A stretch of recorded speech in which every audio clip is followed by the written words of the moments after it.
அஸ்ஸலாமு அலைக்கும் வரஹ்மத்துல்லாஹி வபரகாத்துஹு. தினமும் ஒரு தெளிவு. ஒருவர் தனது சொத்திலிருந்து எதையும் தன்னுடைய வாரிசுகளுக்கு கொடுக்காமல் முழுவதையும் தர்மம் செய்வது சரியா என்பது ஒரு கேள்வி.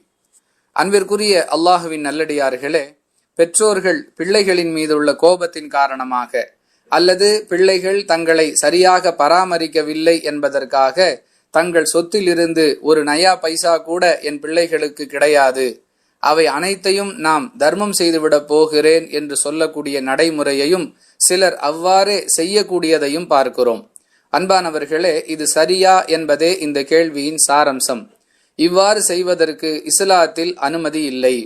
ஒருவர் தன்னுடைய சொத்துக்களை தர்மம் செய்ய விரும்புகிறார் என்றால் மொத்த சொத்தில் 1/3 பகுதியை தன்னுடைய விருப்பத்திற்கு ஏற்ப தர்மம் செய்வதற்கோ அல்லது பொது தேவைகளுக்காக எழுதி வைப்பதற்கோ அவருக்கு உரிமை இருக்கிறது. மீதமுள்ளவை அவருடைய வாரிசுகளின் சொத்தாக ஆகிவிடும் என்று பெருமானார் ஸல்லல்லாஹு அலைஹி வஸல்லம் அவர்கள் சொல்லுகிறார்கள். இது குறித்து சஅத் இப்னு அபி வக்காஸ் ரலியல்லாஹு அன்ஹு அவர்களுக்கு வழிகாட்டும் பொழுது அல்லாஹுவின் தூதர் ஸல்லல்லாஹு அலைஹி வஸல்லம் அவர்கள் இந்த செய்தியை பதிவு செய்கிறார்கள். புகாரி எனும் ஹதீஸ் தொகுப்பில் 3936வது வரிசை எண்ணில் இந்த தெளிவு பதிவு செய்யப்பட்டிருக்கிறது.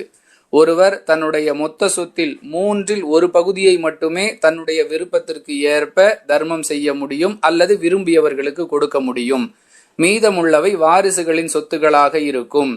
அவ்வாறு ஒருவர் மொத்த சொத்தையும் தர்மம் செய்தாலும் சட்டப்படி செல்லாது என்பதே அதற்குரிய விளக்கம். அது குறித்து வாரிசுகள் வழக்கு தொடுத்தால் அவற்றை பெற்றுக்கொள்ள முடியும் என்பதும் இதற்கான தீர்வாக நாம் இந்த தெளிவில் பதிவு செய்து கொள்கிறோம். வாஹிர் தஅவானா அனில் ஹம்துலில்லாஹி ரப்பில் ஆலமீன். அஸ்ஸலாமு அலைக்கும் வரஹ்மத்துல்லாஹி வபரகாத்துஹு.